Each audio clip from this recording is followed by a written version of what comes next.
ಸಾಗರ ದರ್ಪಣ ಸುದ್ದಿವಾಹಿನಿಗೆ ಸ್ವಾಗತ. ನಾನು ಪ್ರಭಾಕರ್ ಸಾಗರ್. ಶಿವಮೊಗ್ಗ ಜಿಲ್ಲೆ ಸಾಗರ ತಾಲೂಕಿನ ಹಸಿರುಮಕ್ಕಿ ಬಳಿ ಶರಾವತಿ ನದಿ ಲಿಂಗನಮಕ್ಕಿ ಜಲಾಶಯದ ಹಿನ್ನೀರಿನಲ್ಲಿ ನಿರ್ಮಿಸುತ್ತಿರುವ ಸೇತುವೆ.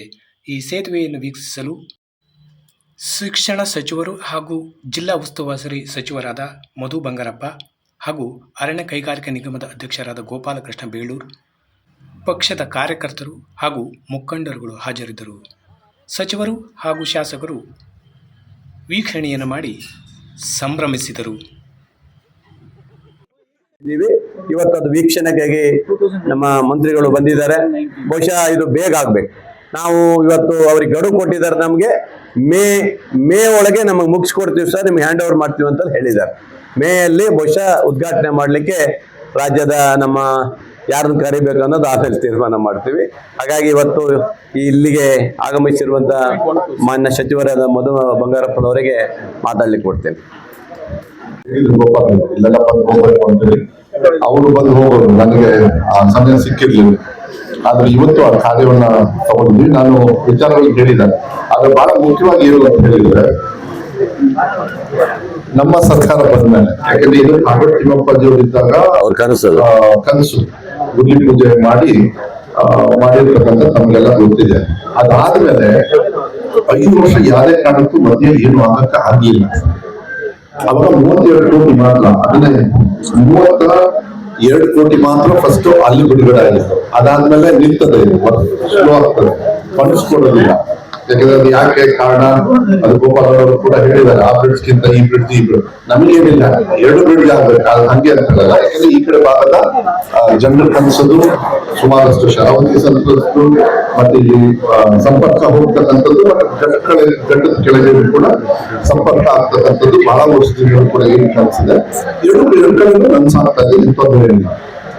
ಆದ್ರೆ ಬಹಳ ಮುಖ್ಯವಾಗಿ ಗೋಪಾಲಕೃಷ್ಣ ಅವರು ವಿಶೇಷವಾಗಿ ಬೆಳಗಾಂ ಅಧಿವೇಶನ ನನಗೆ ನೆನಪಿದೆ.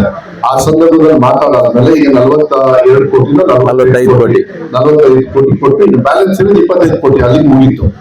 ಆದ್ರೆ ಒಂದು ನೀವು ಗಮನ ತಗೊಳ್ಬೇಕಾಗ್ತದೆ. ಸೆಂಟ್ರಲ್ ಗೌರ್ಮೆಂಟ್ ಸಿಗಂದೂರ್ದು ಹೋದ್ರು, ಫೋಟೋ ಹೊಡ್ಸ್ಕೊಂಡ್ರು, ಎಲ್ಲ ಬಂದ್ರು, ಅದೆಲ್ಲ ಮಾಡ್ಕೊಳ್ಳಿ, ನಾವಿಲ್ಲ ಅಂತ ಹೇಳ. ಆದ್ರೆ ಹೇಳ್ಬೇಕಾದ್ರೆ ಇಲ್ಲ ನಾವು ಸೆಂಟ್ರಲ್ ಗೌರ್ಮೆಂಟ್ ಇಂದ ತಂದಿದ್ದೀವಿ, ಸೆಂಟ್ರಲ್ ಗೌರ್ಮೆಂಟ್ ಇಂದ ನಾನೇ ಆಗ್ಲಿ ಅವರೇ ಆಗ್ಲಿ ನಮ್ಮ ಅಪ್ಪನ ಮನೆಯಿಂದ ತಂದಿರಲ್ಲ, ನೀವು ಟ್ಯಾಕ್ಸ್ ಕಟ್ಟಿರ್ತಕ್ಕಂಥ ಹಣನ. ಆದ್ರೆ ಯಾವಾಗ ನೀವು ಸೆಂಟ್ರಲ್ ಗೌರ್ಮೆಂಟ್ ಇಂದ ತಂದಿದ್ದೀವಿ ಬೈಫರ್ಕೇಶನ್ ಮಾಡಕ್ ಪ್ರಯತ್ನವನ್ನ ಪಡ್ತೀವಿ, ನೀವು ಒಂದು ಅರ್ಥ ಮಾಡ್ಕೊಡ್ಬೇಕಾಗುತ್ತೆ. ಟ್ಯಾಕ್ಸ್ ಕಲೆಕ್ಷನ್ ಇಲ್ಲಿ ಜನರಿಗೆ ಕೊಟ್ಟಿರ್ತಾರೆ, ಜಮೀನು ಯಾರಿದ್ದು ಅದು ಸೆಂಟ್ರಲ್ ಗೌರ್ಮೆಂಟ್ ಇಂದ ಕೊಟ್ಟಿರ್ತಾರೆ. ಈಗ ರೈಲ್ವೆ ಮಾರ್ಗಗಳು ನಾವು ಸ್ಟೇಟ್ ಗೌರ್ಮೆಂಟ್ ಕೊಡ್ಬೇಕು, ಅದನ್ನ ನಾವು ಕಮಿಟ್ಮೆಂಟ್ ಕೊಡ್ತೀವಿ. ಅದಕ್ಕೆ ಹಣಕಾಸು ಕೂಡ ಕೆಲವು ಸತಿ ಸ್ಟೇಟ್ ಗೌರ್ಮೆಂಟ್ ಪಾಲ್ದಾರ ಇರ್ತದೆ. ಇದನ್ನೆಲ್ಲ ಬೈಫರ್ಕೇಶನ್ ಮಾಡ್ಕೊಂಡು ಹೋಗ್ತಕ್ಕಂಥದ್ದು ಇರ್ತದಲ್ಲ, ಇವತ್ತು ಅಧಿಕಾರಿಗಳಿಂದ ಪರ್ಪಸ್ ಆಗಿ ಸ್ಲೋ ಮಾಡಿದ್ರು ಅಂತಕ್ಕಂಥದ್ದು ಎದು ಕಾಣಿಸ್ತಾ ಇದೆ. ಅದು ಆಗಬೇಕು ಸಿಗಂದೂರ್ದು, ನಾವಿಲ್ಲ ಅಂತ ಹೇಳಲ್ಲ, ಇದು ಆಗಬೇಕು. ಇದು ಮೋಸ್ಟ್ಲಿ ಇನ್ನೊಂದು ಎಷ್ಟು 16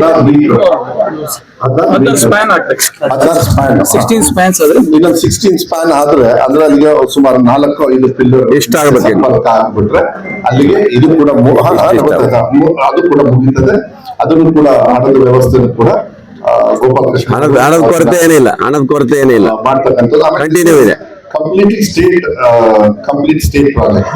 ಅದು ಸೆಂಟ್ರಲ್ ಗವರ್ಮೆಂಟ್ ಇದ್ರು. ಬಟ್ ಬಹಳ ಇಂಟ್ರೆಸ್ಟಿಂಗ್ ಏನು ಅಂದ್ರೆ, ಇದು 120 ಮೀಟರ್, ಅದು 200 ಕಿಲೋಮೀಟರ್ 2.13 ಮೀಟರ್ಸ್. ಬಟ್ ಅದು ಎಸ್ಕಲೇಷನ್ ಎಲ್ಲ ಮಾಡಿದ್ದಾರೆ. ಯಾಕೆ ಅಂತ ಹೇಳಿದ್ರೆ, ನೀವು ಏರ್ಪೋರ್ಟ್ ಒಂದು ಪಂಚಾಯತಿ ಮಾಡಿದ್ರೆ ನಿಮ್ಗೆ ಗೊತ್ತಾಗ್ತದೆ, ಅದು ಬೇರೆ ಪ್ರಶ್ನೆ. 435 ಕೋಟಿ. ಬಟ್ ನಮ್ಮ ಸ್ಟೇಟ್ ಗವರ್ಮೆಂಟ್ ನಾವು ಅವಾಗ ಕಾಗೋಡು ತಿಮ್ಮಪ್ಪಾಜಿಯವರು ಅವ್ರ ಸಿದ್ದರಾಮಯ್ಯ ಸಾಹೇಬ್ ಇದ್ದಾಗ ಸುಮಾರು 125 ಕೋಟಿ ಒಳಗೆ ಈ ಬ್ರಿಡ್ಜ್ ಅನ್ನ ಮಾಡ್ತಕ್ಕಂಥದ್ದು. ಬಟ್ ಎಷ್ಟೇ ಆಗ್ಲಿ ಬಹಳ ಸಂತೋಷ. ಇದನ್ನ ಆದಷ್ಟು ಬೇಗ ಸಾರ್ವಜನಿಕರಿಗೆ ಉಪಯೋಗ ಆಗ್ತಕ್ಕಂಥ ರೀತಿಯಲ್ಲಿ ಬೇಗ ಹೋದ್ರೆ ಅದು ಪೂರ್ಣ ಆಗುತ್ತೆ. ಇದರಲ್ಲಿ ನಾವು ಮಾಡಿಸಿದೆ ಅವ್ರು ಮಾಡಿಸಿದೆ ಅಲ್ಲ, ಸರ್ಕಾರದ ಹಣವನ್ನ ಒಳ್ಳೆ ರೀತಿಯಲ್ಲಿ ಖರ್ಚು ಮಾಡಿ ಸಾರ್ವಜನಿಕರಿಗೆ ಸಹಕಾರ ಆಗ್ತಕ್ಕಂಥದ್ದು. ಮತ್ತೆ ಈ ಕಡೆ ಭಾಗದ ಪರ್ಮನೆಂಟ್ ಕನೆಕ್ಟ್ಸ್ ಇವತ್ತು ನನ್ಸಾಗ್ತಾ ಇದೆ ಅಂತ ಹೇಳಿದ್ರೆ ತಪ್ಪಾಗಲ್ಲ. ಅದಕ್ಕೆ ನಾನು ಗೋಪಾಲಕೃಷ್ಣ ಅವರಿಗೆ ಮತ್ತೆ ಈ ಕಡೆ ಭಾಗದ ಜನರಿಗೆ, ಯಾಕೆ ನೀವೆಲ್ಲ ಹೋರಾಟ ಮಾಡ್ಕೊಂಡು ಬಂದ್ರೆ, ಆದ್ರೆ ಈಗ ನಾನು ಸಿಗಂದೂರು ಮಾತಾಡಕ್ ಆಗಲ್ಲ, ಅಲ್ಲಿ ಹೋಗಿ ಮತ್ತೆ ನಿಮ್ಮಲ್ಲ. ಅದೇ ಹೇಳ್ಬೇಕಂದ್ರೆ ಸಿಗಂದೂರು ಹೋರಾಟ ಮಾಡಿರೋದು ನವೀನ್ ಪ್ರಸನ್ನ ಅವರು ಈ ಹೋಗಿ ಯಾರು ಅಣ್ಣ ತಮ್ಮ ಹೋಗಿ ಫೋಟೋ ಹೊಡ್ಸ್ಕೊಂಡು 4 ಜನ ತಗೊಂಡು ಬಂದ್ರೆ ಇದೊಂದು ಕೆಟ್ಟ ಚಾಳಿ ಇದೆ. ಇದು ನಾನು ಹೇಳ್ಬೇಕಾಗುತ್ತೆ. ಇದನ್ನ ಸ್ಟೇಟ್ ಗವರ್ಮೆಂಟ್ ನ್ಯಾಷನಲ್ ಲೆವೆಲ್ ಹೋಗೋದು, ಬಿಜೆಪಿ ಅವರು ಹೋಗೋದು, ಬಿಜೆಪಿ ಅಧ್ಯಕ್ಷರು ಇವರೇ ಹೋಗೋದು, ಇವರೇ ಪಟ್ಟಿಗೆ ಇಟ್ಕೊತಾರೆ, ಇವರೇ ಕಟ್ ಮಾಡ್ತಾರೆ. ಈ ಕೆಟ್ಟ ಚಾಳಿ ನಾನು ಯಾಕೆ ಹೇಳ್ತಾ ಇದ್ದೀನಿ ಅಂದ್ರೆ, ನಾನೇ ಆಗಲಿ ಗೋಪಾಲ ಕೃಷ್ಣ ಆಗಲಿ ಯಾರೇ ಜನಪ್ರತಿನಿಧಿ ಆಗಲಿ ನಾವು ಪಕ್ಷದಿಂದ ಗೆದ್ದಿರ್ತೀವ ಹೊರತು ಅದರ ಸರ್ಕಾರದ ಹಣ ಯಾವ ಪಕ್ಷದ ಸ್ವತ್ತು ಅಲ್ಲ. ಅದು ಯಾವತ್ತೂ ಕೂಡ ಮಾಡಬಾರ್ದು. ಇವ್ರಿಗೆ ಆ ಕೆಟ್ಟ ಚಾಳಿ ಇದೆ. ಈಗ ನೀವೇ ಮನೆ ಕಟ್ಟಿರಿ, ಇವ್ರು ಇನ್ನೊಬ್ಬ ವರ್ಷ ಕಳಿಸಿ ನಾನೇ ಕಟ್ಟಿಸಿದೆ ಅಂದ್ಬಿಡ್ತಾರೆ.